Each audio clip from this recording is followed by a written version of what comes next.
The smell hit me first: garlic butter, aged wine, and something darker underneath, like expensive cigars and secrets. I pressed my palm against the heavy oak door of Chateau Noir, the most exclusive restaurant in the city, and tried to steady my breathing. My reflection stared back at me from the polished brass handle. Hollow cheeks, secondhand black dress that hung too loose on my frame, dark circles I'd tried to cover with drugstore concealer. First day. I needed this job more than I needed air. Inside, crystal chandeliers scattered light across white tablecloths like stars. The carpet beneath my worn shoes was so thick I almost stumbled. Everything gleamed: silverware, wine glasses, the faces of people who'd never known hunger. I clutched my small purse tighter, feeling the weight of my last $23 inside. "You're the new girl?" A woman in a crisp suit materialized beside me, her perfume sharp and clinical. "I'm Madame Leclerc, front of house manager. You're late. I'm sorry, the bus. We don't make excuses here. We make impressions." Her eyes traveled down my dress, lingering on the frayed hem. "That will have to do for today. Tomorrow, find something better. Follow me." The kitchen was chaos. Flames leaping, knives flashing, voices barking orders in French and English. She thrust an apron at me, black and heavy with the restaurant's gold emblem. Section 3. Tables 12 through 18. Smile. Don't speak unless spoken to. Don't touch the guests. Don't ask questions. Clear? I nodded, tying the apron with trembling fingers. "And one more thing." Her voice dropped, eyes narrowing. "Whatever you see, whoever you see, you forget the moment you leave. Understood?" Something cold slithered down my spine. "Yes, ma'am." The evening began as a blur of orders I struggled to memorize, wine names I couldn't pronounce, and sidelong glances from the other servers who'd already marked me as temporary. My feet ached within an hour. The tray felt like iron in my arms. But I smiled. I nodded. I survived. Until table 15. I was balancing 4 plates of duck confit when I saw him, an elderly man in a wheelchair near the kitchen corridor, struggling to reach something he'd dropped. His cane had rolled too far. His weathered hands shook as he tried to lean forward, his face contorting with pain and frustration. Everyone swept past him. The other servers, the sommelier, even Madame Leclerc glanced away as if he were invisible. My mother's voice echoed in my memory. "We help when we can, mija, always." I set down my tray and knelt beside him, retrieving the cane before he could strain further. Up close, I saw the expensive cut of his suit, the gold watch on his wrist, the faded tattoo barely visible on his hand, some kind of crown or crest. "Here, sir." I placed the cane carefully in his palm. His eyes met mine, sharp gray, nothing fragile about them despite his body's betrayal. For a moment, he simply stared, as if I'd done something unthinkable. "Thank you," he said finally, his accent thick, Eastern European maybe. "You are new. First day." I managed a smile despite the exhaustion pulling at me. "Your name?" "Elena. Elena Morales." Something flickered across his face. Recognition, approval. Before I could decipher it, a shadow fell over us. I looked up and forgot how to breathe. The man standing there was a study in controlled violence, tall, broad-shouldered beneath a charcoal suit that probably cost more than my entire year's rent. Black hair swept back, jawline sharp enough to cut, and eyes. God, those eyes. Dark as midnight, and twice as dangerous. 2 men flanked him, earpieces visible, hands resting near their jackets in a way that made my skin prickle, but it was the air around him that truly terrified me. Power radiated from him like heat from asphalt in summer. Everyone in the corridor seemed to shrink back without actually moving. "Papa." His voice was low, smooth, with an edge that suggested it could slice through steel. His gaze hadn't left me. "Is there a problem?" "No problem, Dante." The elderly man's tone held surprising warmth. "This young lady helped me. Everyone else." He waved dismissively. "Dante." Even the name felt dangerous in my mouth. "Did she?" It wasn't a question. Those dark eyes traveled over me. My cheap dress, my worn shoes, my trembling hands, cataloging everything with predatory precision. And you are? Elena Morales, sir. I'm a waitress here. I'm sorry if I overstepped. You didn't. The elderly man, his father apparently, smiled. She has manners, Dante, unlike the others here. Manners can be taught. Loyalty cannot. Dante's words seemed directed at me, but his eyes flicked to his security detail. One of them stepped forward, murmuring something I couldn't hear. Whatever it was made Dante's jaw tighten. We're late. Papa, your medication. I'm fine. But the elderly man's hand trembled again, and I saw it. The slight grimace of pain he tried to hide. Without thinking, I moved to his wheelchair. The private dining room is quieter. Less strain. If you'd like, I could... No. Dante's voice cracked like a whip. I froze. No one touches my father except authorized personnel. Heat flooded my face. I apologize. I only wanted... What you want is irrelevant. He stepped closer, and I caught his scent. Sandalwood, whiskey, and something metallic I couldn't place. Gunpowder, maybe. Return to your station. Now. I scrambled up, but the elderly man caught my wrist with surprising strength. His skin was paper-thin, spotted with age, but his grip was firm. Dante, he said quietly. She meant well. That's what they all say before they plant a knife in your back. But Dante pulled out his phone, typing something rapidly. Leclerc, now. Madame Leclerc appeared within seconds, her face pale. Mr. Volkov, how may I... This waitress. She's assigned to us tonight. Private room 7. No one else enters. My stomach dropped.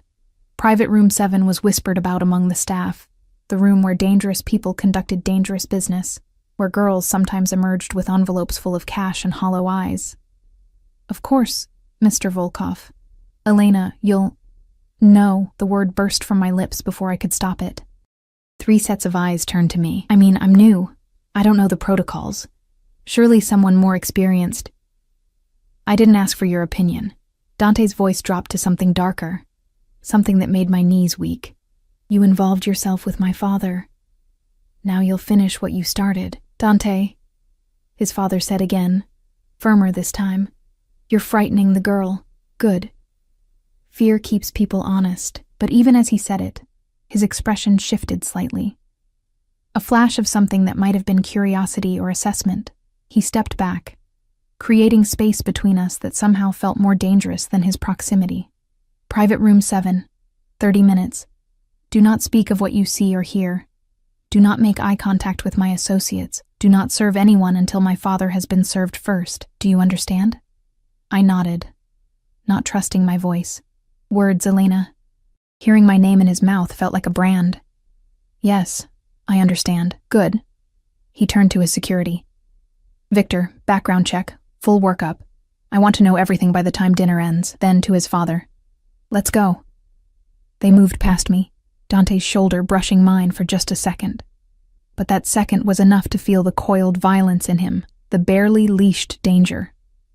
One of his security guards remained behind, dark eyes fixed on me with the focus of a predator marking prey. Madame Leclerc gripped my elbow hard enough to bruise. What did I tell you about not making impressions? I was just helping. Dante Volkov doesn't need help. He doesn't want kindness. He wants obedience. She yanked me toward the kitchen. Do you have any idea who that was? Do you understand what you've done? My heart hammered against my ribs. Who is he? She laughed, high and brittle. If you have to ask, you're already in too deep.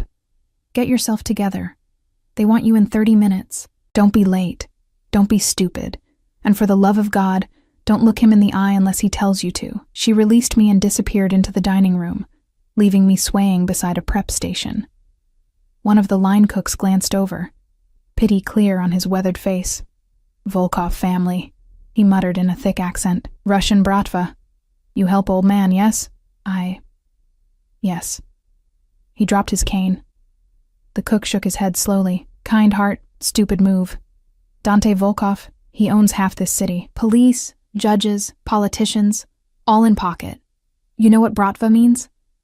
I shook my head. Brotherhood, Mafia. He made a throat-cutting gesture. Very dangerous men. And Dante? He is most dangerous. They say he killed first man at 15, his own uncle, for betraying family. Ice flooded my veins. That's just a rumor, right? The cook's expression said everything his words didn't. I spent the next 30 minutes in the bathroom, splashing water on my face, trying to slow my racing pulse. In the mirror, I looked smaller than ever, a mouse caught in a trap of my own making. I'd only wanted to help. Wasn't that what decent people did? But Madame Leclerc's words echoed. Whatever you see, whoever you see, you forget the moment you leave. What had I walked into? When I finally made my way to private room 7, my hands were steadier, but my heart felt like a war drum. The door was solid mahogany, guarded by one of Dante's men, the one called Victor, built like a tank in an expensive suit. He eyed me coldly. Phone. What? Your phone. Hand it over. With shaking fingers, I retrieved my ancient smartphone from my apron. He examined it, did something with a small device that beeped, then pocketed it. You get it back when you leave. Any recordings? Any photos? You don't leave at all. Clear? I nodded. He opened the door. The private room was smaller than I expected, but infinitely more opulent. Walls paneled in dark wood. A single table set with silver and crystal, gas fireplace casting flickering shadows. And there, at the head of the table, sat Dante Volkov. He'd removed his jacket. His white shirt was rolled to his elbows, revealing forearms roped with muscle and scattered with scars. A tumbler of amber liquid sat before him. His father occupied the wheelchair beside him, looking frailer in the firelight, but somehow more regal too. 4 other men sat around the table, older, harder, faces carved from granite and violence. Every single one of them turned to look at me as I entered. The door closed behind me with a soft click that sounded like a gunshot. Come here. Dante's command left no room for refusal. I approached on legs that barely held me, stopping a respectful distance from the table. Up close, I could see the details the corridor had hidden. A thin scar cutting through his left eyebrow, the slight crook in his nose as if it had been broken and reset, the way his fingers drummed against the table in a pattern that seemed like code. Pour for my father first. Wine. The Chateau Margaux, not the Bordeaux. I found the bottle on the sidebar, heavy and cold in my hands. The label was in French, the year 1995. I'd never held anything so expensive. One wrong move, and I'd owe more than I could earn in 6 months. Moving to the elderly man's side, I poured carefully, watching the dark red liquid catch the firelight. His gray eyes met mine again, and this time there was approval in them. Thank you, dear child. You're welcome, sir. My name is Mikhail, he said gently. You may call me that. Papa. Dante's voice held warning. She helped me, Dante. She deserves courtesy. Mikhail's tone turned sharp, something you seem to have forgotten in your quest to intimidate everyone. The other men at the table remained statue still, but I sensed their attention sharpening, waiting to see how Dante would respond to this challenge. He simply smiled, an expression that didn't reach his eyes. Of course, Papa. Courtesy. He looked at me. Pour for everyone else, then stand by the wall, silent, invisible. I obeyed, moving around the table, feeling the weight of each man's gaze. One of them, gray-haired with cold blue eyes, let his stare linger on my neck. Another examined my hands as if checking for weapons. When I finished, I retreated to the wall as instructed, hands clasped, eyes down. Now, Dante said, his voice taking on a different quality, harder, businesslike. About the Marino situation. In front of her?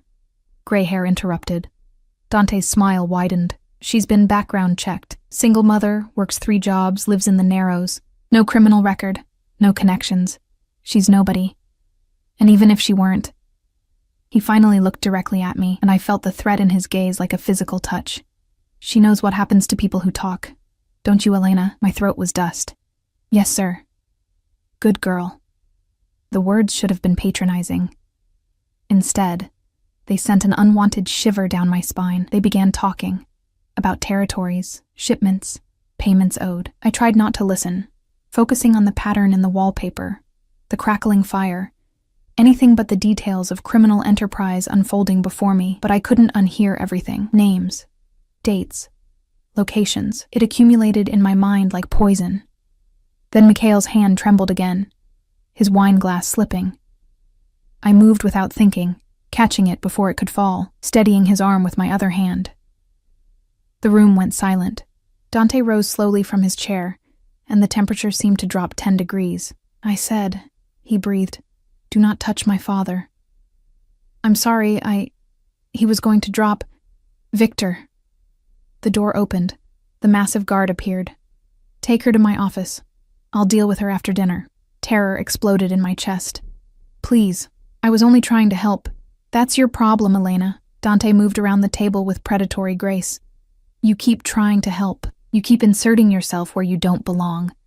You keep making yourself seen." He stopped inches from me, so close I could see gold flecks in his dark eyes. "And now I see you, and that's a problem. For both of us." "Dante," Mikhail said. "She did nothing wrong. She did everything wrong, but he didn't take his eyes off me. She saw, she heard, she knows." "I don't know anything," I whispered. "I swear I won't say anything." "You're right, you won't." He nodded to Victor. "Take her." Victor's hand closed around my arm, not brutally, but inescapably. As he pulled me toward the door, I looked back at Mikhail, desperate for some intervention, some mercy. The old man's face held regret. But he said nothing. The door closed behind me, and I was led down a hallway I hadn't seen before, away from the restaurant's main rooms, into depths that smelled of old wood and older secrets. We stopped before another door. Victor knocked once.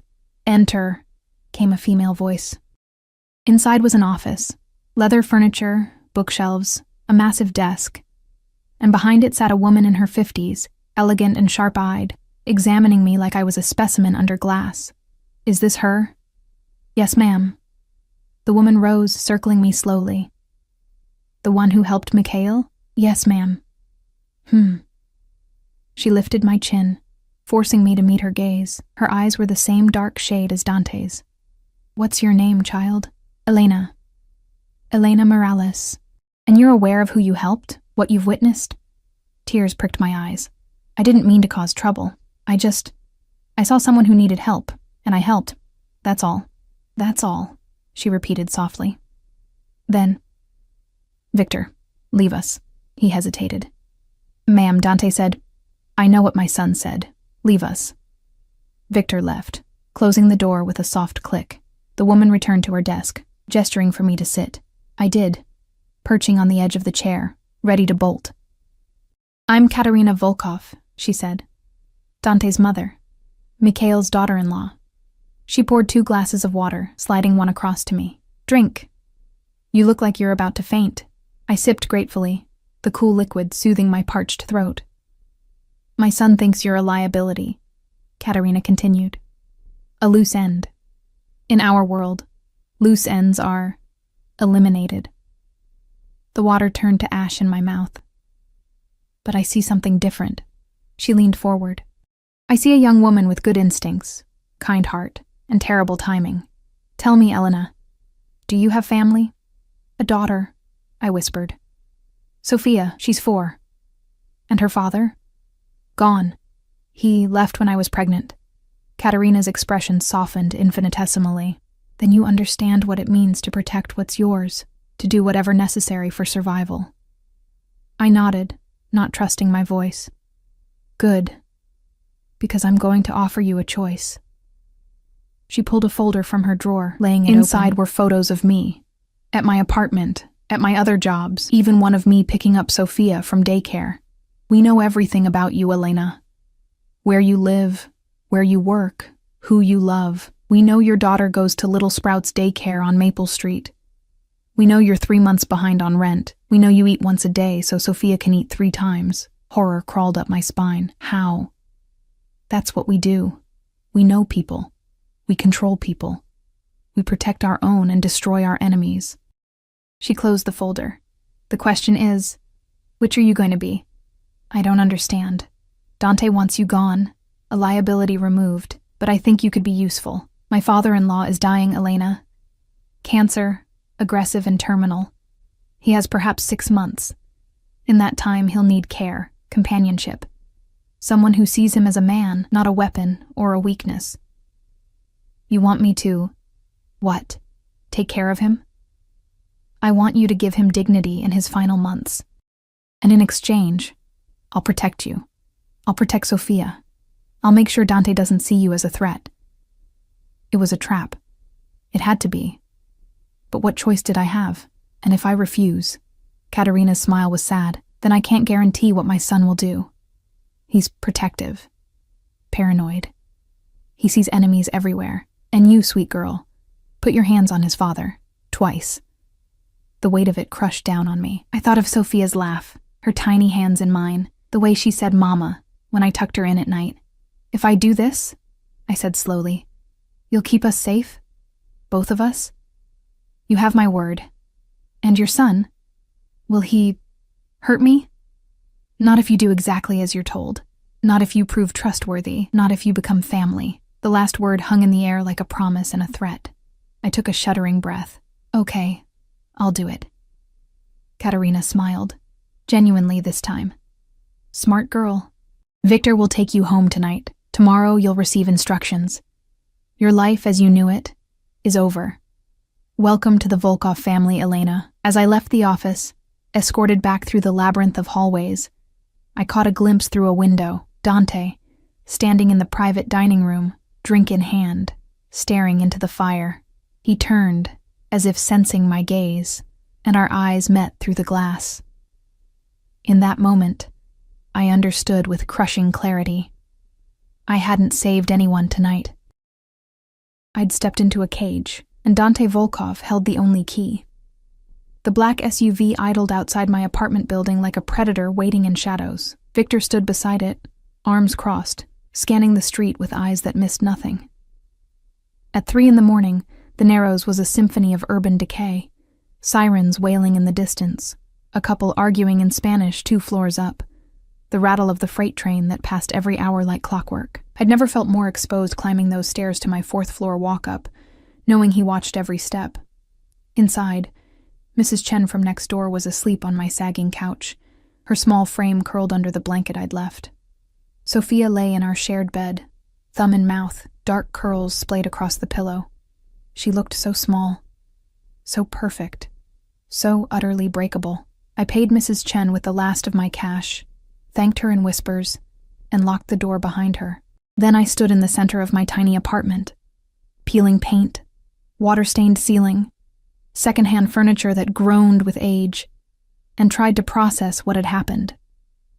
I'd made a deal with the devil's mother to save us from the devil himself. Sleep was impossible.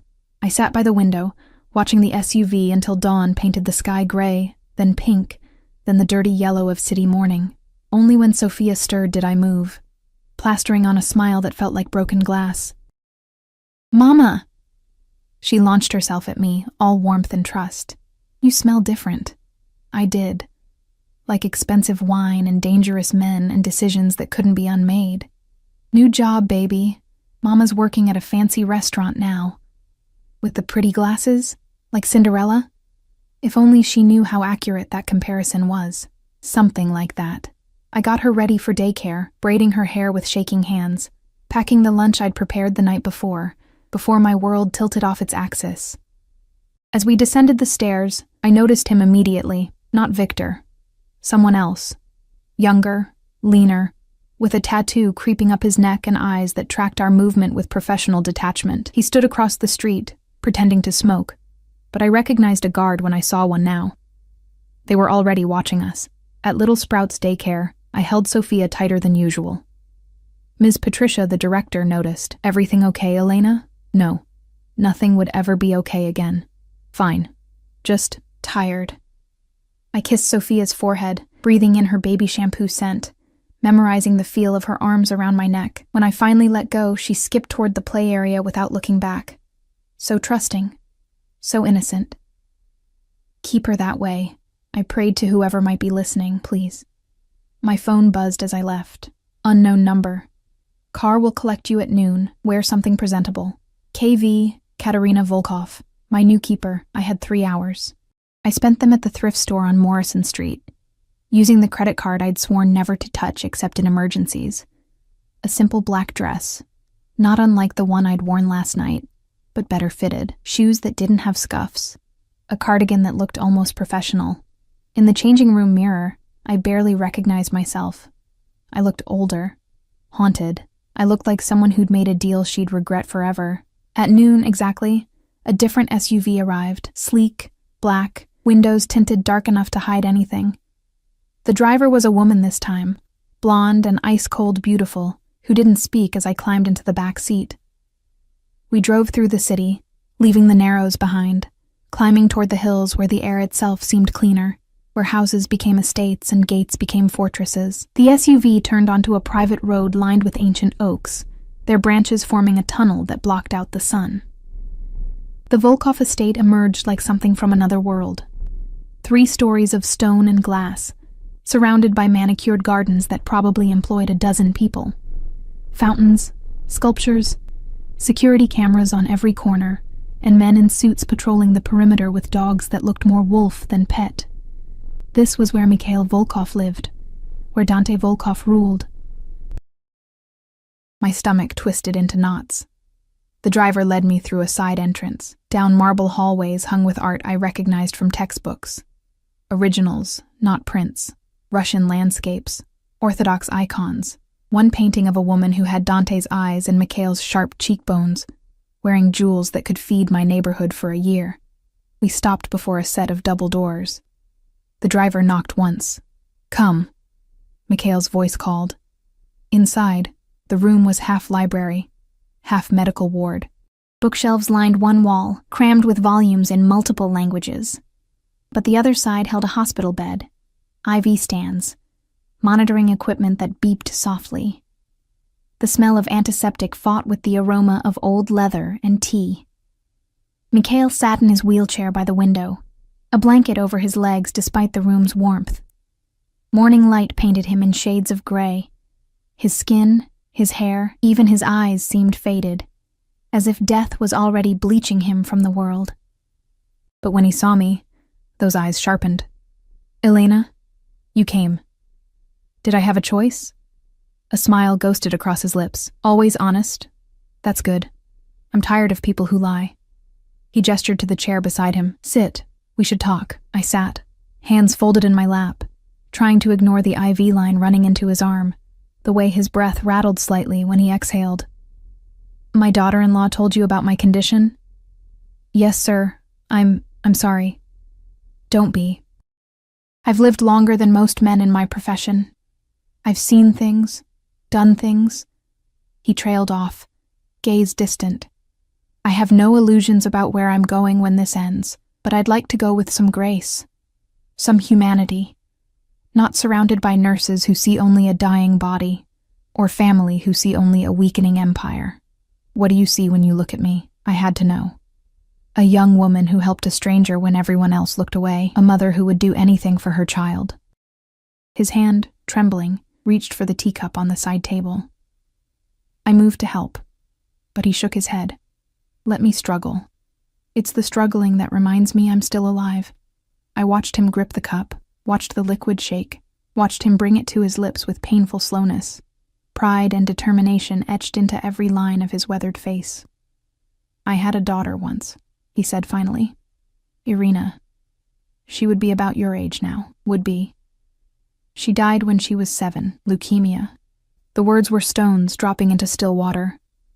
"We had money, connections, the best doctors, but some things can't be bought or threatened or killed. We could only watch her fade." My throat tightened. "I'm sorry. I can't imagine. It broke something in my wife, in me, in Dante most of all. He was 12, old enough to understand death, but too young to accept it. He blamed himself for not being able to protect her. He became harder, colder. He decided that love was weakness, that caring was vulnerability. I thought of the man in the restaurant, the way he'd looked at me like I was an equation to be solved or a problem to be eliminated. "He frightens me," I admitted. "He should. He's frightening." Mikhail set down his cup. "But he's also my son." And beneath all that ice, there's still a boy who loved his sister so much he tried to give her his own bone marrow. They weren't a match. His voice cracked. He spent 20 years trying to be hard enough that nothing can hurt him again. Why are you telling me this? Because you'll see him often. He comes every day, sometimes twice a day, to check on me. And he won't trust you. He'll test you, push you, try to find a reason to send you away, or worse. Mikhail's gray eyes held mine. But if you can be patient, if you can show him that kindness isn't weakness, that caring isn't betrayal, maybe you can remind him he's still human. I'm not a therapist. I'm barely surviving myself. Exactly. You're real. Everyone else in his life wants something from him. Power, money, protection. What do you want, Elena? The answer came immediately, instinctively. To keep my daughter safe. Then we want the same thing. Because if anything happens to you while you're under our protection, Dante will see it as his failure. And he doesn't fail. Mikhail reached out, his cold fingers touching my hand. Help me die well, Elena. Help my son remember how to live. That's all I ask. Before I could respond, the doors burst open. Dante strode in, and the room's temperature plummeted. He'd been running, or fighting. His shirt was torn at the shoulder, knuckles bloodied, a fresh cut above his eyebrow that he hadn't bothered to clean. His eyes were wild, dangerous, searching the room until they landed on his father. Papa. Relief flooded his face for a microsecond before the mask slammed back into place. Then he saw me. What is she doing here? Katerina hired her to help with my care. Absolutely not. Dante's voice could have cut diamonds. She's a security risk. She heard too much last night. She heard business talk, nothing specific, nothing she could prove or use. Mikhail's tone turned sharp, and she saved me from humiliation twice. That earns consideration. It earns suspicion. Dante moved closer, towering over me, blood from his knuckles dripping onto the white carpet. Stand up. I stood on legs that barely held me. He circled me slowly, deliberately invading my space, his breath hot against my neck. I could smell copper and gunpowder and rage. Look at me. I lifted my gaze, forcing myself to meet those dark eyes even as every instinct screamed to look away. You understand what happens if you betray us? If you talk to police, reporters, anyone? Yes. Say it. I'll die. The words tasted like ash, and so will my daughter. Something flickered in his expression. Surprise, maybe? Or respect for my bluntness. Good. At least you're not stupid. He turned to his father. She's searched every time she enters and leaves. Victor watches her 24/7. Any suspicious behavior, any contact with wrong people, and she disappears. Clear? Crystal. Mikhail's sarcasm was acid. Now go clean yourself up. You're dripping blood on my carpet. There was a problem at the docks. The Marino family thought they could renegotiate terms. And? Dante's smile was all teeth and violence. They won't be renegotiating anything ever again. My stomach churned. This was the man I was supposed to help humanize? This killer in expensive clothes who spoke about murder like it was a business meeting? Elena? Mikhail's voice pulled me back. Would you mind getting me some water? Kitchen is down the hall, third door on the right. I fled gratefully, my hands shaking as I walked the opulent corridor. The kitchen was massive. Restaurant-grade appliances, marble countertops, a refrigerator the size of my entire apartment. A woman in a gray uniform looked up from chopping vegetables. You're the new girl? The one for Mr. Mikhail? Yes, I need water for him. She pointed to a cabinet. Filtered water, room temperature. He can't handle cold anymore. Her eyes softened. You seem nice. Word of advice? Stay invisible around Mr. Dante. He's in a mood today. What happened? Someone tried to kill him last night. Car bomb in the restaurant parking lot. Didn't go off, but... She shrugged. He doesn't like people trying to kill him. Makes him tetchy. A car bomb. While I'd been inside, serving wine and catching dropped canes, someone had been trying to murder the entire Volkov family. I filled the glass with trembling hands, heading back toward Mikhail's room. As I approached, voices drifted through the partially open door. Can't trust her, Papa. She appears out of nowhere, helps you twice in one night, and now Mother wants to bring her into the house? It's too convenient. Or it's fate. Mikhail sounded tired. Not everything is a conspiracy, Dante. In our world, everything is a conspiracy until proven otherwise. A pause. I've had men looking into her background. Single mother, multiple jobs, drowning in debt. Classic recruitment profile for an informant. Or a desperate woman trying to survive. Mikhail's voice hardened. You're becoming paranoid. Paranoia keeps us alive. Love gets us killed. Your sister's death wasn't because we loved her. Don't, the word cracked like a gunshot. Don't talk about Irina. Not today. Silence stretched. When Mikhail spoke again, his tone was gentler. She would have liked Elena. Irina always loved strays, remember? Broken birds, lost kittens. She saw goodness in everything, and the world killed her for it. The world killed her with cancer. Not kindness. Not love. A sigh. Let me have this, Dante. Let me spend my last months with someone who doesn't see me as a weapon to be sharpened or a weakness to be eliminated. Let me be a man. Just a man. Another silence. Longer. Fine. But she's watched, every second, for sign of betrayal. You'll kill her, I know. You've made that abundantly clear. I knocked softly, giving them warning.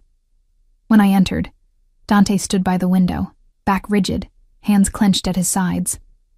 He didn't turn as I handed Mikhail his water. Thank you, dear.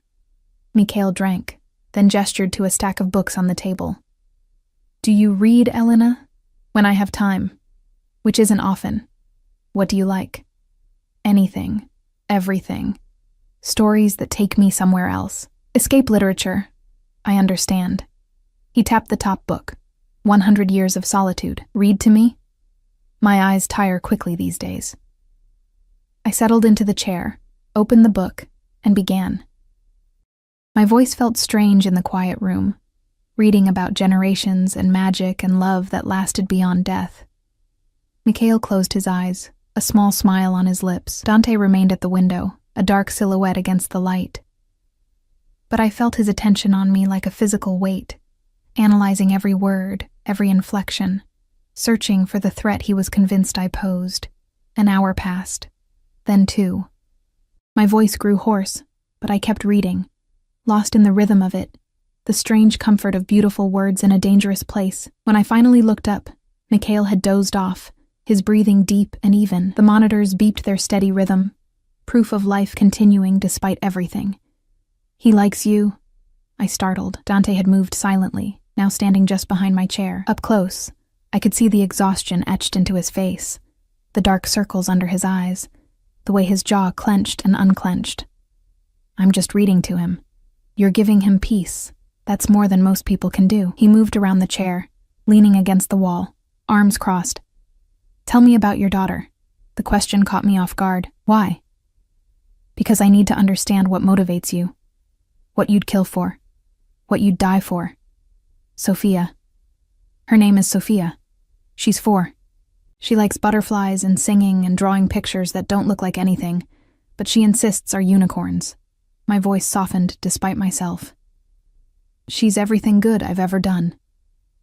And her father? Gone. He left when he found out I was pregnant. I haven't seen him since. Name. Why does it matter? Because everything matters.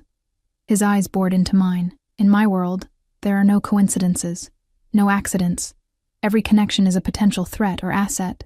So, his name. I wanted to refuse, but I saw the steel in his gaze, the promise of consequences if I didn't comply. Marcus Chen. He was a line cook at a restaurant in Chinatown where I waitressed. We dated for 6 months. When I told him about the baby, he said he wasn't ready to be a father and disappeared. Dante pulled out his phone, typing rapidly.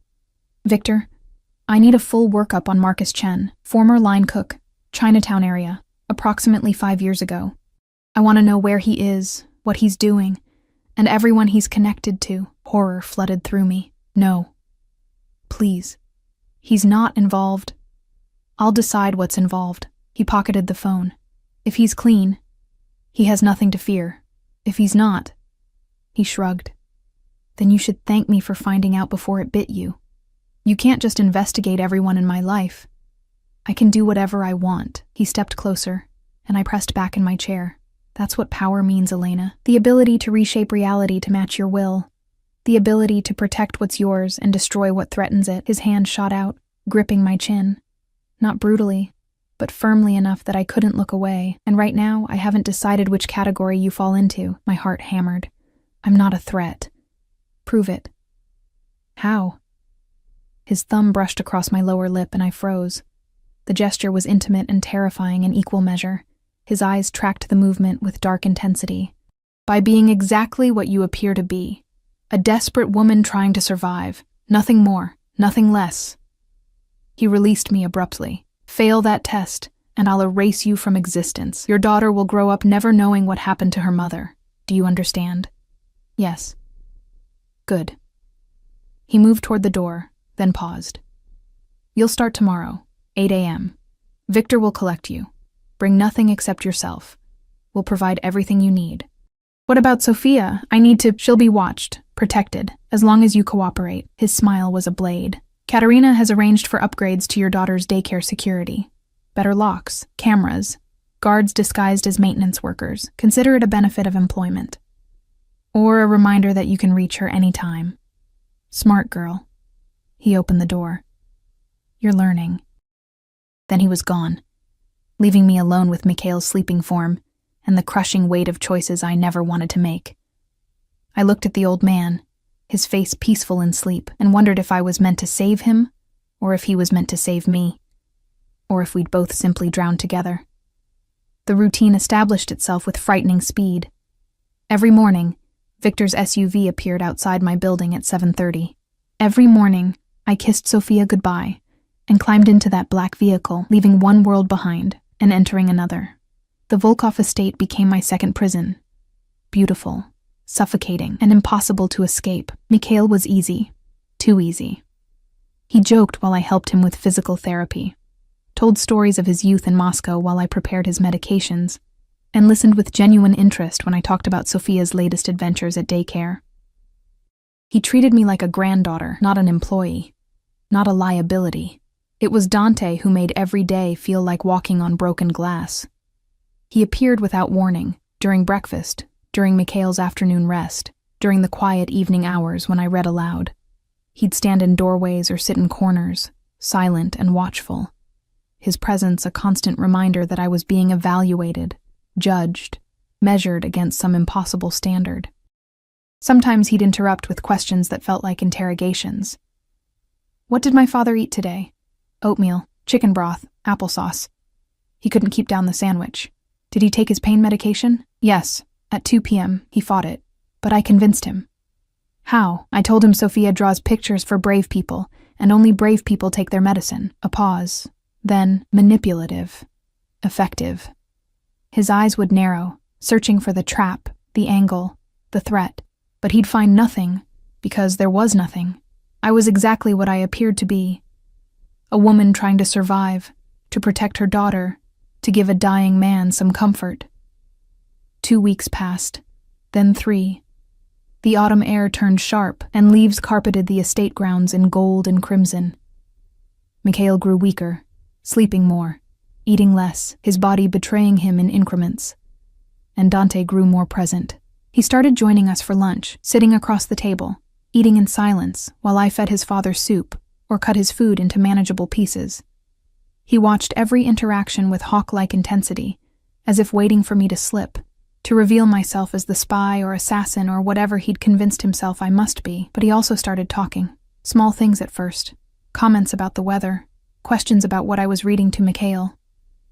Once, he even asked about Sophia.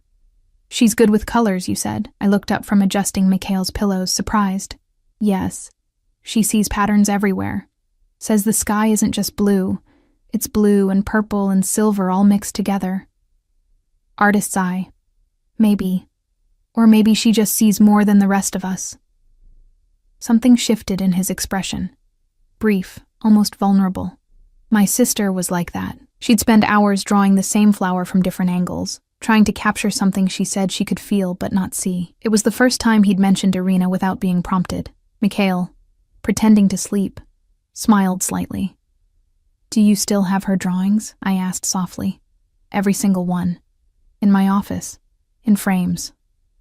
He stood abruptly, as if regretting the confession. "Papa needs rest. You're dismissed until dinner."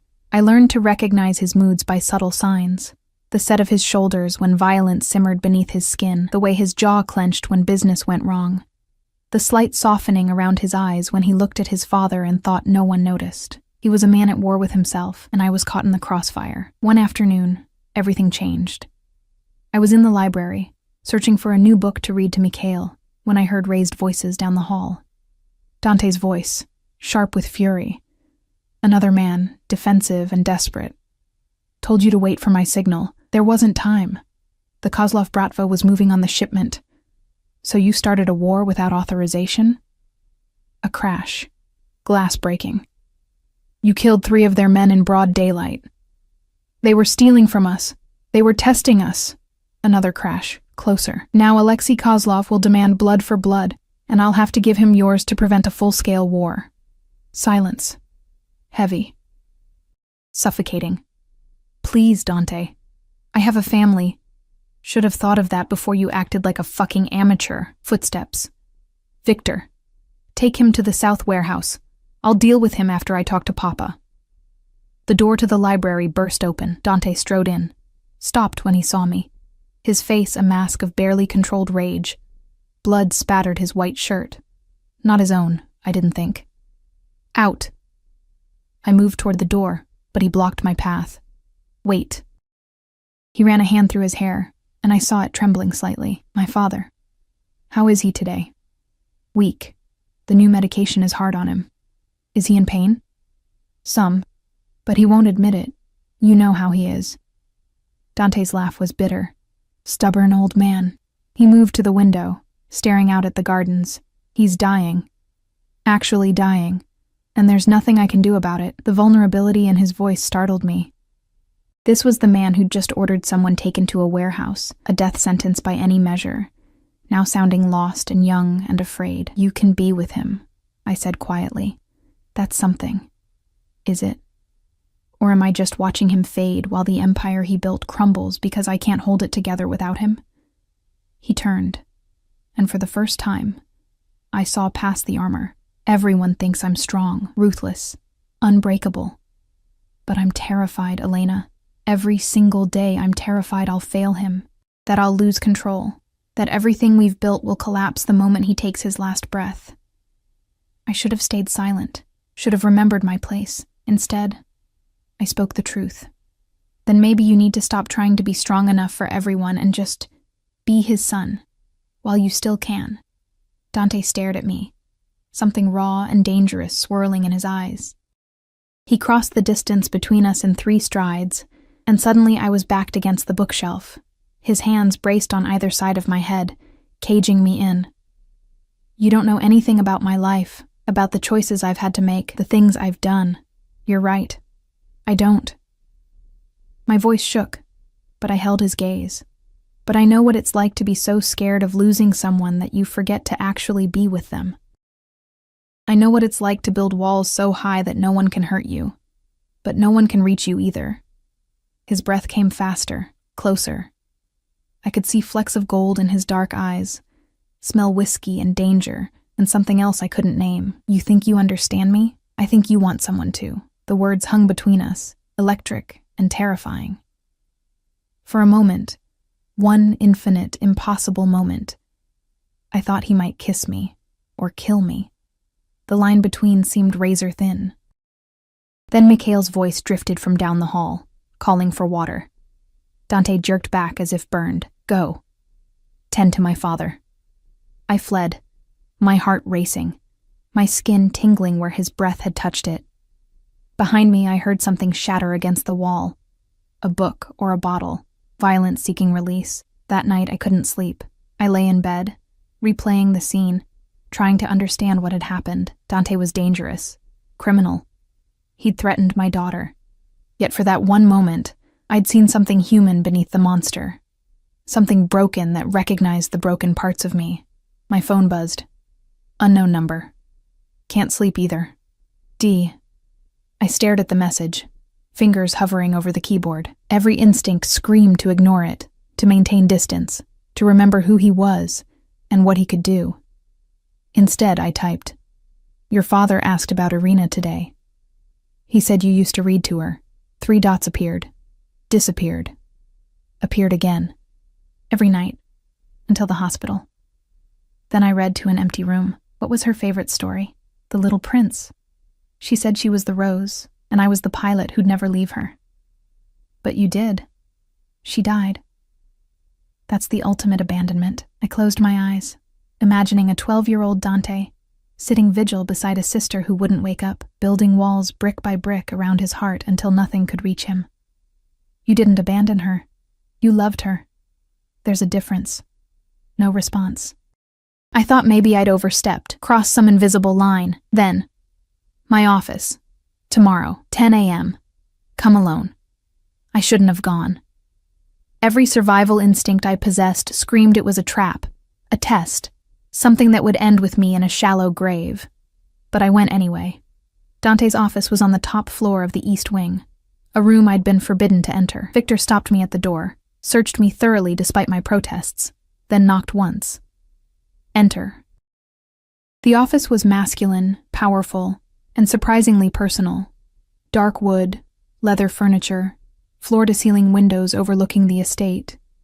But the walls were covered in drawings, children's drawings in frames, flowers, animals, a family of stick figures holding hands, Irina's drawings. Dante stood by the window, still wearing yesterday's clothes, looking like he hadn't slept. A bottle of vodka sat on his desk, half empty. You came.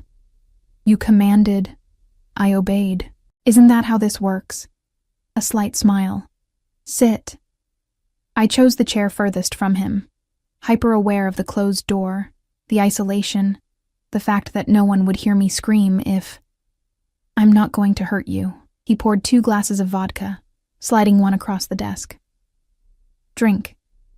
You look like you need it. It's 10 in the morning. In Russia, that's afternoon. He downed his own glass in one swallow. I brought you here because I need to tell you something. And I need you to listen without running. Dread curled in my stomach. Okay. He pulled out a folder. The same one Katerina had shown me weeks ago, but thicker now. He opened it, spreading photos across the desk. Me at the market.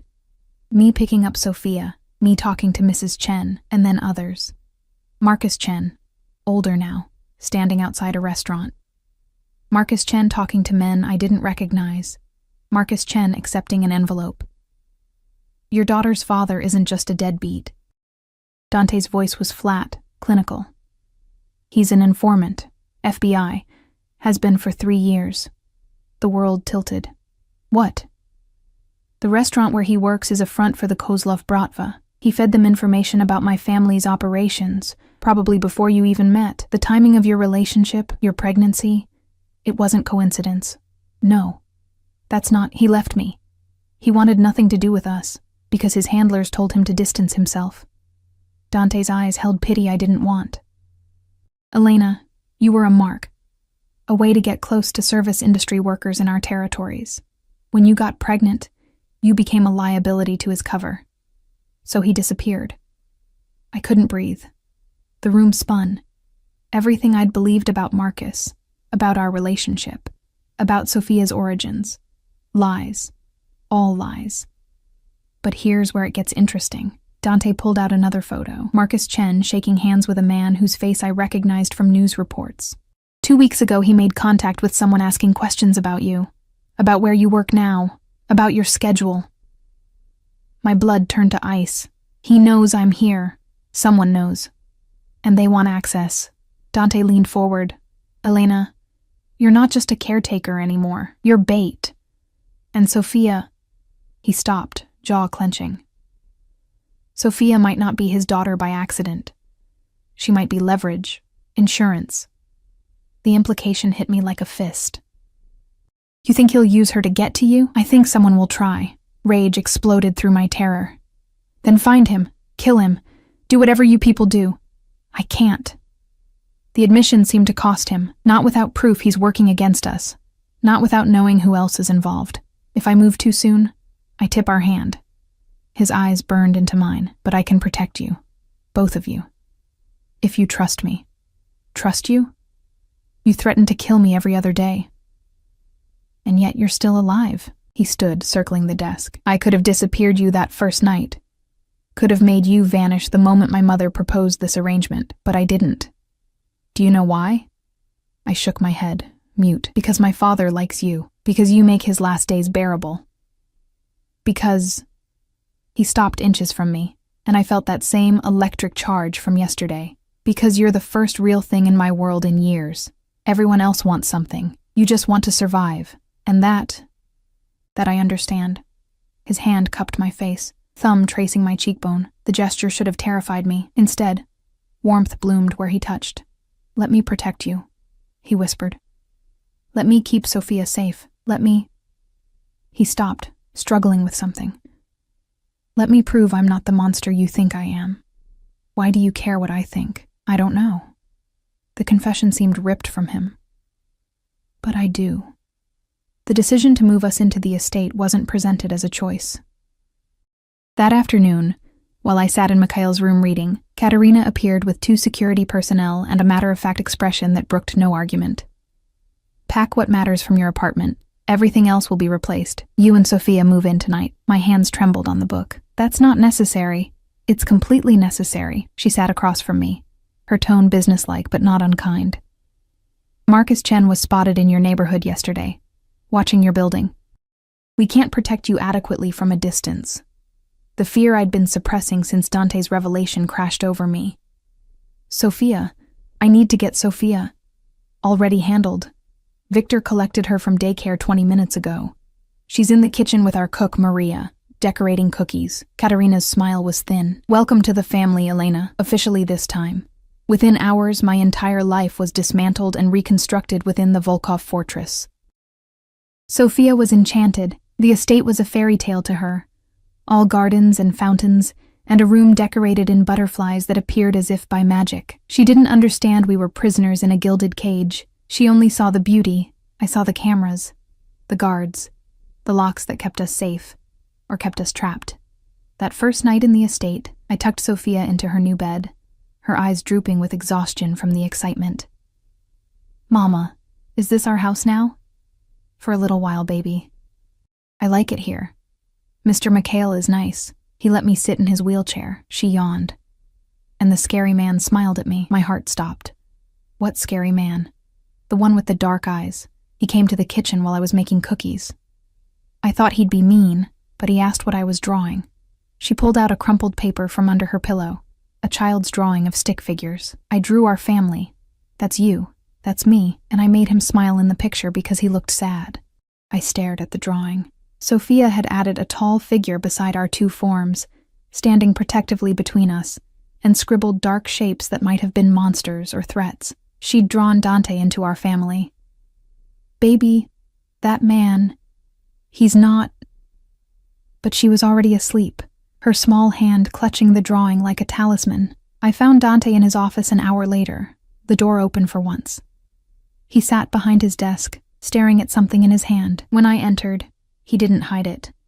Another child's drawing, this one old and faded, a flower.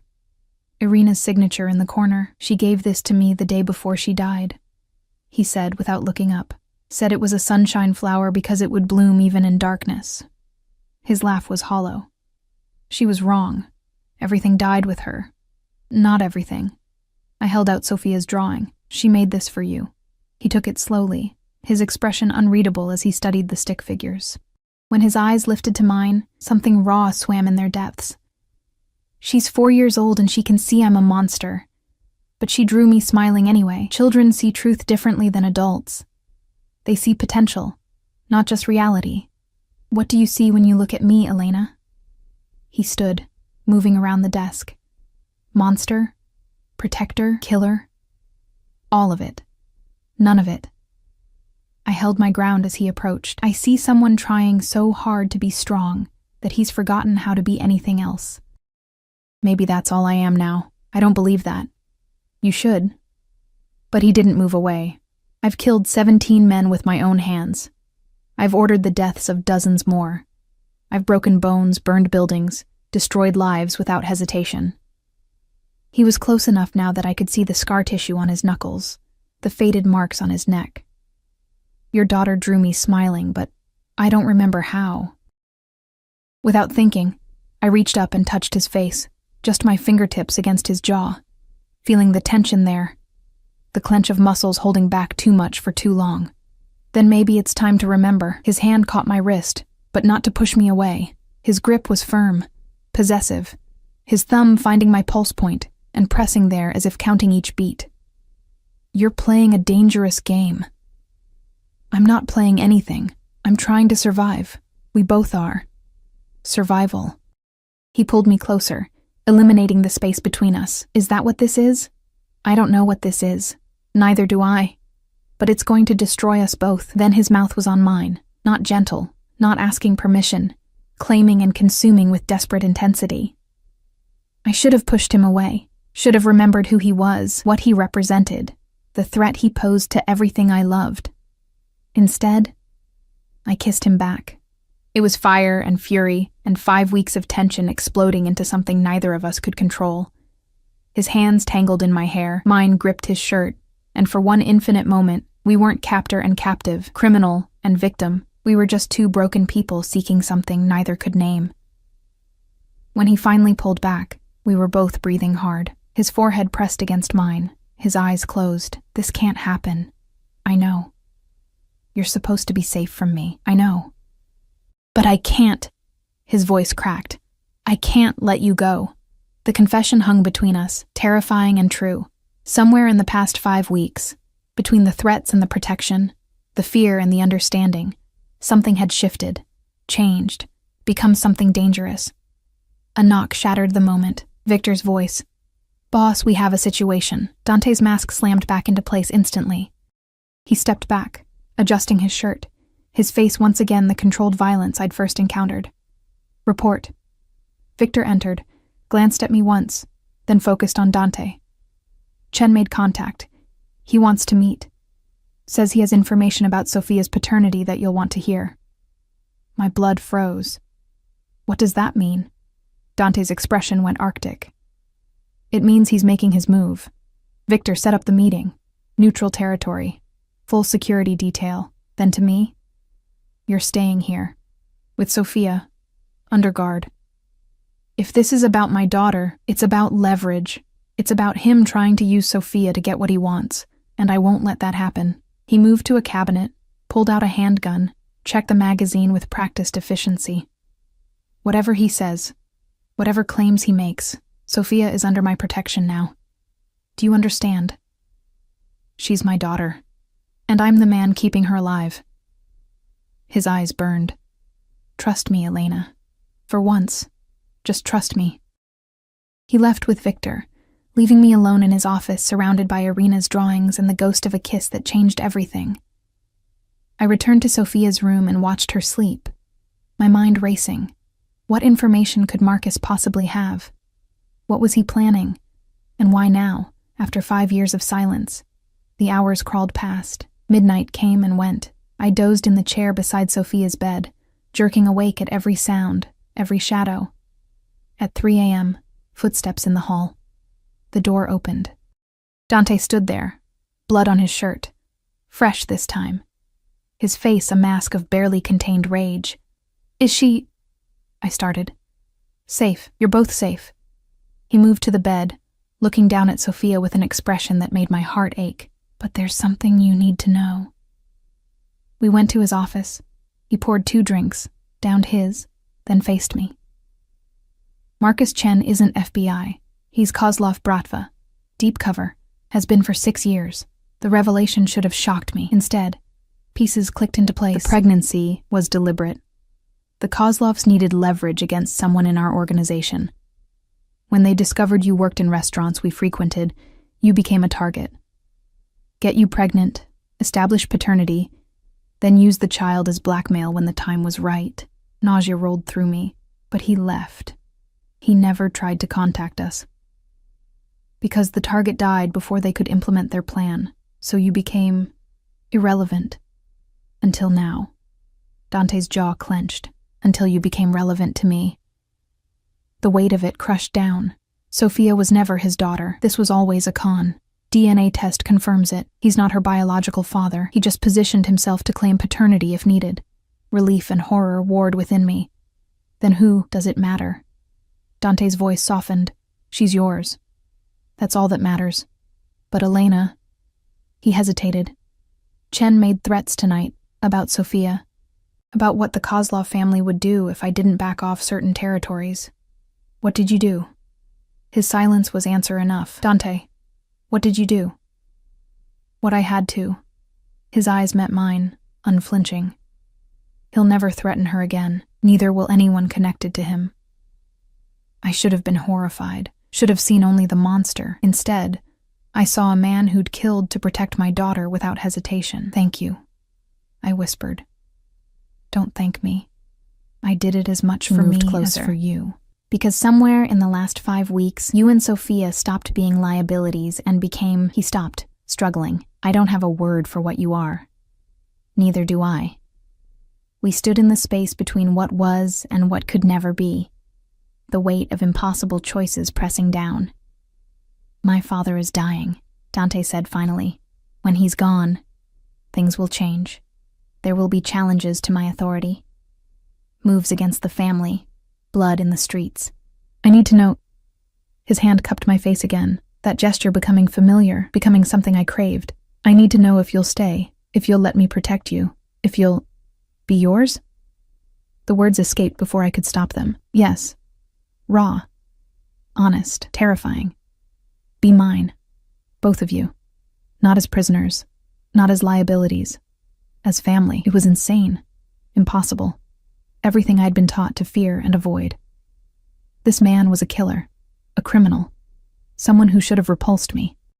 But he'd also protected us, avenged threats against Sophia, shown me glimpses of the boy who loved his sister enough to break himself when she died. I don't know if I can be what you need. You already are. His thumb traced my lips, the gesture achingly gentle. You made my father smile. You made me remember I'm human. You drew Sophia's picture and put me in your family. His voice cracked. No one's done that in 20 years. Dante, I'm not asking for love. I'm asking for a chance to prove I can be more than a monster. To show you that this world, my world, can be safe for you. I thought of Sophia, sleeping peacefully in a room filled with butterflies. I thought of Mikhail, finding comfort in his final days. I thought of the past 5 weeks, the way danger had become familiar, the way Dante's presence had shifted from threat to something else. Okay, I breathed. Okay. His kiss this time was different, slower, deeper, a claiming and a promise. When he pulled back, his forehead against mine, I felt the tremor in his hands. Mine, he whispered. You're mine now. And I protect what's mine. I know. No going back.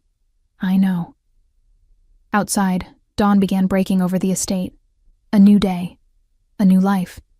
A choice made in darkness that would have to survive the light. Mikhail Volkov died on a Tuesday morning, 3 weeks later, with autumn rain painting the windows gray and his family surrounding him like a fortress against the inevitable. I held one of his weathered hands while Dante gripped the other, Katerina standing behind her son with a hand on his shoulder. The monitors beeped slower, slower, slower, until they flatlined into a single, endless tone that seemed to hollow out the world. Dante didn't move, didn't speak, just stared at his father's peaceful face, with an expression so devastated it hurt to witness. Papa, he whispered finally, the word breaking. Don't leave me. But Mikhail was already gone. Whatever made him vital and alive extinguished like a candle in wind. I'd seen death before, my own mother, wasting away in a county hospital, but this felt different, heavier, more final. Because I'd grown to love the old man despite everything, despite the danger and the violence and the world he represented. He'd been kind to me, patient with Sophia. He'd seen me as human when everyone else saw me as a pawn. Katerina moved first, crossing herself in the orthodox manner, murmuring prayers in Russian. Then she touched Dante's shoulder. Let him go, Sin. He's at peace now. Peace. Dante's laugh was shattered glass. He'll never have peace. Not after everything he did, everything we are. Then we carry that burden for him. She kissed the top of his head, a gesture so maternal it made my throat tight. Come. There are arrangements to make. People to notify. Dante stood slowly, mechanically, his hand sliding from his father's. He looked at me with eyes that were empty. Shut down, the humanity I'd seen these past weeks buried under layers of ice. Take Sophia to her room. Lock the door. Don't come out until I send for you. Dante, do it. Now. His voice was arctic. Everything changes today, and I need to know you're safe while I handle what comes next. I wanted to argue, to reach for him, to offer comfort. But Victor appeared in the doorway with 3 other guards, their faces grim, and I understood. The patriarch was dead. Now came the vultures. I found Sophia in the library with Maria, the cook who'd become her unofficial nanny. My daughter was drawing, always drawing, her tongue poking out in concentration. Mama! She held up her picture. Look, I made Mr. McHale with angel wings. Tears burned my eyes. It's beautiful, baby. Is he still sick? How did you explain death to a 4-year-old? How did you make sense of something that made no sense? Mr. McHale went to be with the angels, sweetheart. He's not sick anymore. Her little face crumpled. But I didn't say goodbye. He knew you loved him. That's the same thing. She crawled into my lap, and I held her while she cried, rocking her like I had when she was an infant, whispering promises I had no right to make about everything being okay. That night, the estate transformed into something darker. Black cars arrived in processions, men in expensive suits gathering like crows. Russian, Italian, Irish. I recognized the accents even if I didn't understand the words. They came to pay respects, but also to measure, to assess, to see if Dante Volkov was strong enough to hold his father's empire without the old man's wisdom tempering his violence. I watched from Sophia's window as they arrived, each one greeted by Dante with cold formality. He'd changed clothes, a black suit that made him look carved from shadow, his hair slicked back, every inch the ruthless king his father had raised him to be. The boy who'd kissed me in his office had vanished. The monster had returned. 2 days passed. The funeral was orthodox, elaborate, filled with incense and prayers I didn't understand. Sophia and I watched from a private balcony, away from the crowds, away from the politics and power plays happening below. I saw Dante standing rigid beside the casket, his mother on one side, his captains on the other. He didn't cry, didn't flinch, just stood like a marble statue while they lowered his father into the ground. When it was over, the guests returned to the estate for the traditional wake. I kept Sophia in our wing, away from the drinking and the deals being made over Mikhail's memory. Near midnight, a knock. Victor stood outside, his face carefully neutral. Boss wants to see you. Private study. Come alone. My heart hammered. Sophia. Maria will stay with her. Boss's orders. I followed him through corridors emptied of guests, past guards posted at intervals, into the heart of the estate where I'd been only once before. Dante's private study, the room where he conducted his most dangerous business. He stood at the window, a drink in hand, still wearing the funeral suit. He didn't turn when I entered. Close the door. I obeyed, my pulse racing. Do you know what happens now? His voice was flat, emotionless. Now that my father's gone, your enemies will test you. My enemies will try to destroy me. Starting with the Kozlov Bratva. He finally turned, and I barely recognized him. His face was a mask of cold calculation.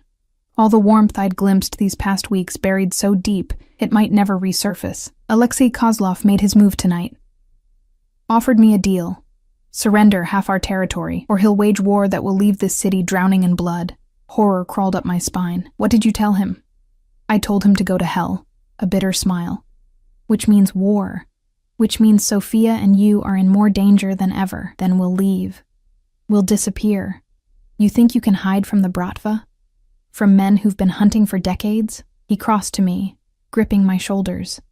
There's no running, Elena. There's only surviving. And the only way you survive is under my protection. So we're prisoners again. You were never prisoners. You were protected. There's a difference. His hand slid up to cut my face, and for a moment, I saw the crack in his armor. But now that protection comes with a price. What price? Marriage. The word hit like a physical blow. What? Alexei Kozlov respects nothing except strength and tradition. If you're my woman, you're a target, but if you're my wife, his eyes burned into mine, your family, untouchable by the old codes. And Sophia becomes my legitimate daughter, protected by name and blood. You can't be serious. I've never been more serious. His thumb traced my jaw. I'm not asking for love, Elena. I'm asking for survival. Marry me. And I swear on my father's grave that no one will ever hurt you or Sophia again. And if I refuse? His expression hardened. Then I'll put you both in protective custody in a safe house with armed guards until the war is over. Which could take months, years, and Sophia will grow up in a cage, watching the world through bulletproof glass. It wasn't a choice. It had never been a choice. You're forcing me. I'm protecting you the only way I know how. His voice dropped. I told you weeks ago, I protect what's mine, and you're mine, Elena. You became mine the moment you helped my father. The moment you let me kiss you, the moment you drew me into your family. This is insane. This is our world, and you're already in it. This just makes it official. I thought of Sophia, her innocent drawings and butterfly room and belief that monsters could smile if you showed them how. I thought of Mikhail's final words to me the day before he died. Take care of my son. He needs you more than he knows. I thought of Dante, the broken boy beneath the killer's mask, the man who'd murdered to protect my daughter without hesitation. And I thought of my mother's voice. We survive, Mija, whatever it takes. Okay, I whispered. I'll marry you. Something flickered in his eyes. Relief, triumph, or maybe just exhaustion. Tomorrow. Private ceremony. Just family and witnesses. Tomorrow. That's necessary. Every day you're not officially mine is a day you're vulnerable. He pulled me against him, his arms wrapping around me like chains and comfort in equal measure. I know this isn't the fairy tale you wanted. I know I'm not the man you deserve, but I swear to you, I will keep you safe, both of you. Even if it costs me everything. Why? My voice broke. Why do we matter so much to you? Because you see me. He breathed against my hair. Really see me. Not the monster everyone fears or the king they obey. You see the man I could have been, the man I'm trying to be. And Sophia.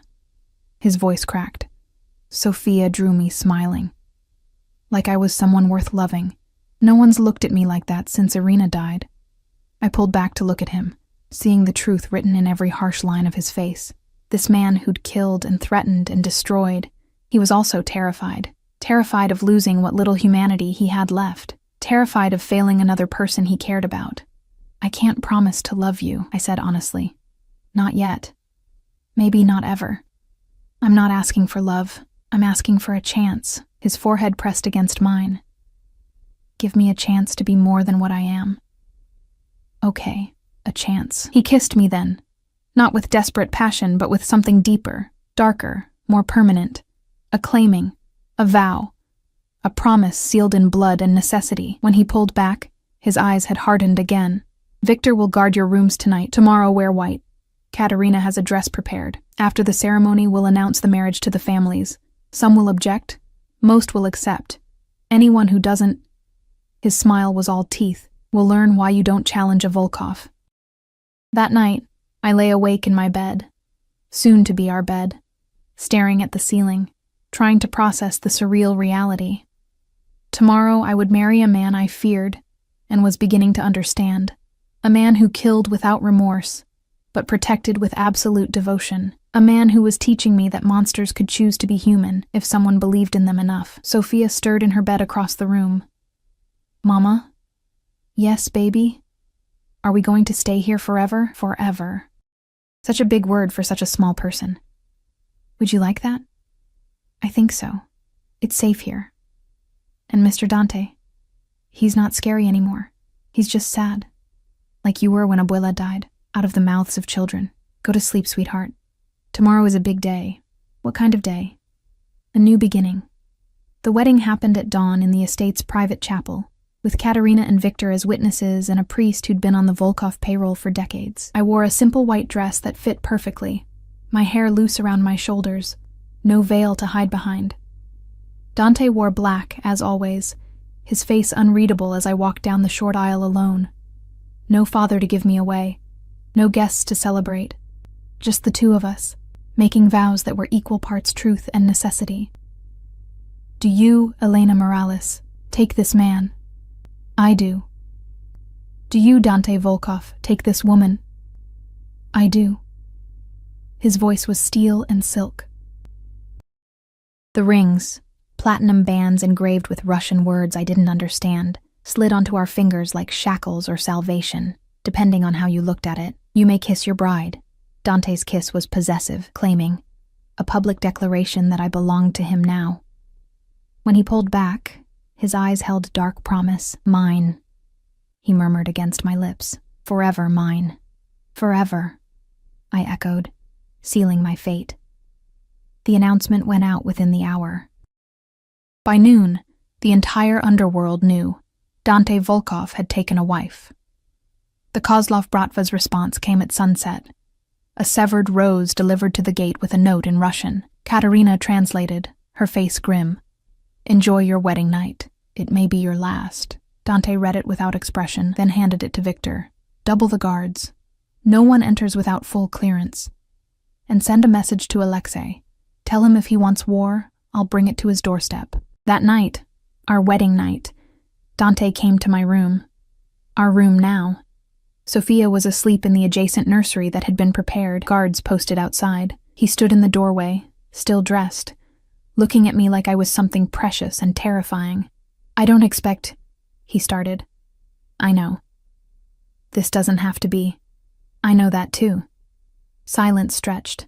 Then, are you afraid of me? I considered the question honestly. Sometimes, but not right now.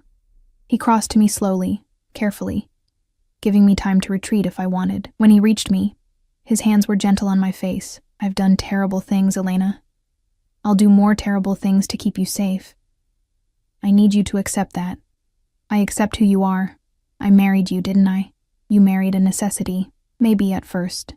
I covered his hands with mine, but somewhere along the way, you became more than that. You became Dante. Just Dante. Not the killer or the king, just a man trying to survive. Like me, something broke in his expression. I don't know how to be just a man, then we'll figure it out together. He kissed me then, and this time it wasn't about claiming or possession. It was about two broken people finding something like peace in each other's arms. When he carried me to the bed, when he touched me with surprising tenderness, when he whispered my name like a prayer, I understood that we were both captives of this life, this choice, this impossible love growing in the spaces between fear and trust. Later, with dawn painting the sky and Dante sleeping beside me, I heard Sophia's voice in the next room, talking to herself as she drew. I slipped from bed, wrapped in a robe, and found her at her little desk, creating another masterpiece. What are you drawing, baby? She held it up proudly. Our family. That's you. That's me. And that's Papa Dante. Papa Dante.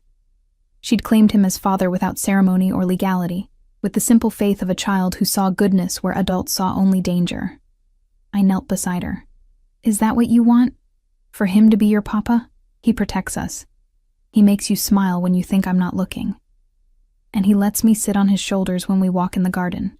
She added a son to her drawing. Papas protect their families. That's what he does. When I returned to bed, Dante was awake, staring at the ceiling. Sophia calls you Papa, I said softly. His jaw clenched. I heard. Does that bother you? It terrifies me. He turned to look at me, vulnerability naked on his face. What if I fail her? What if I can't be what she needs? You already are. You just have to keep choosing to be. He pulled me against him, his arms tight, his face buried in my hair. I never wanted this. A family. The risk of losing someone again. But now that I have it, his voice broke. I'll burn the world before I let anything hurt you, either of you. I know, that doesn't frighten you. Everything about you frightens me. But I'm staying anyway. His laugh was soft, disbelieving. You're either the bravest woman I've ever met, or the most foolish. Maybe both. We lay there as dawn fully broke, two people who'd found each other in the darkest circumstances, building something fragile and fierce out of necessity and choice. The war with the Kozlov Bratva lasted 6 months. There was blood, as Dante had promised. Violence. Loss. But through it all, he kept us safe.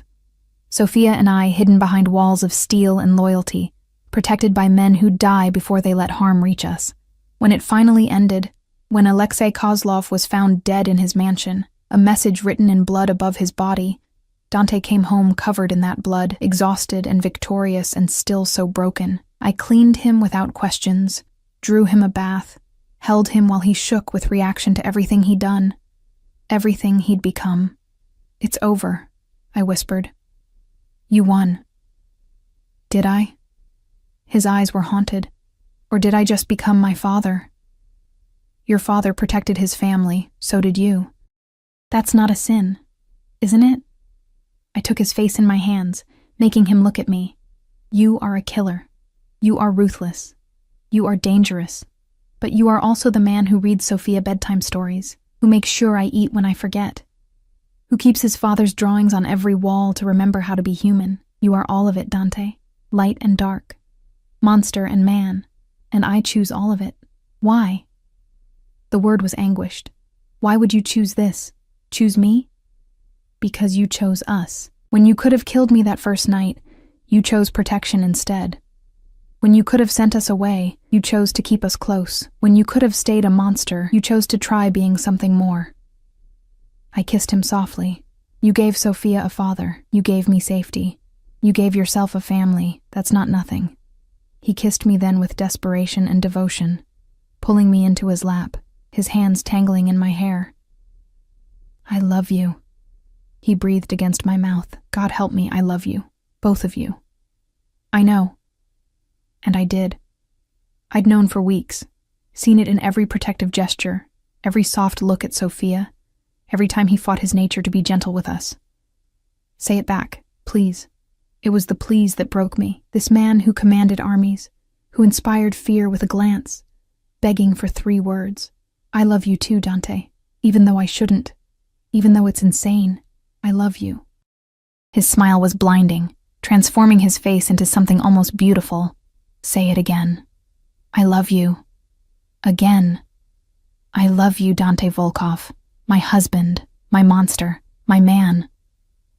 He carried me to bed, and this time when we came together, it wasn't about necessity or survival. It was about love. Complicated, dangerous, impossible love that had grown in the darkest soil and bloomed despite everything. 2 years later, I stood in the garden watching Sophia chase butterflies while her baby brother, Mikhail, named for his grandfather, slept in my arms. Dante stood beside me, his hand on the small of my back, his face softer than I'd ever imagined it could be. "Happy?" he asked. I looked at our children, our home, our life built from ashes and choices and desperate faith. Terrifyingly happy. Good. He kissed my temple. "Because you're stuck with me now, Mrs. Volkov. No escape." "Who says I want to escape?" His smile was real now, not the weapon he showed the world, but the genuine article. Earned through time and trust and love that shouldn't have been possible. "I was a monster," he said quietly. "You made me human again. You were always human. You just forgot for a while." Sophia ran up, grabbing Dante's hand. "Papa, come see! I found a blue butterfly." He let her pull him away, this man who ruled an empire with an iron fist, but melted for a 6-year-old's butterfly. And I understood that we'd all saved each other. I had saved Mikhail by giving him dignity in death. Mikhail had saved me by bringing me into this family, and Dante and I had saved each other by choosing, every single day, to be more than our circumstances demanded. The first day at work, I'd saved a disabled man, unaware he was the Mafia boss's father. I'd also saved myself by stepping into a world I didn't understand, and finding, against all odds, a home, a family, a love fierce enough to survive anything. Even a monster learning to smile.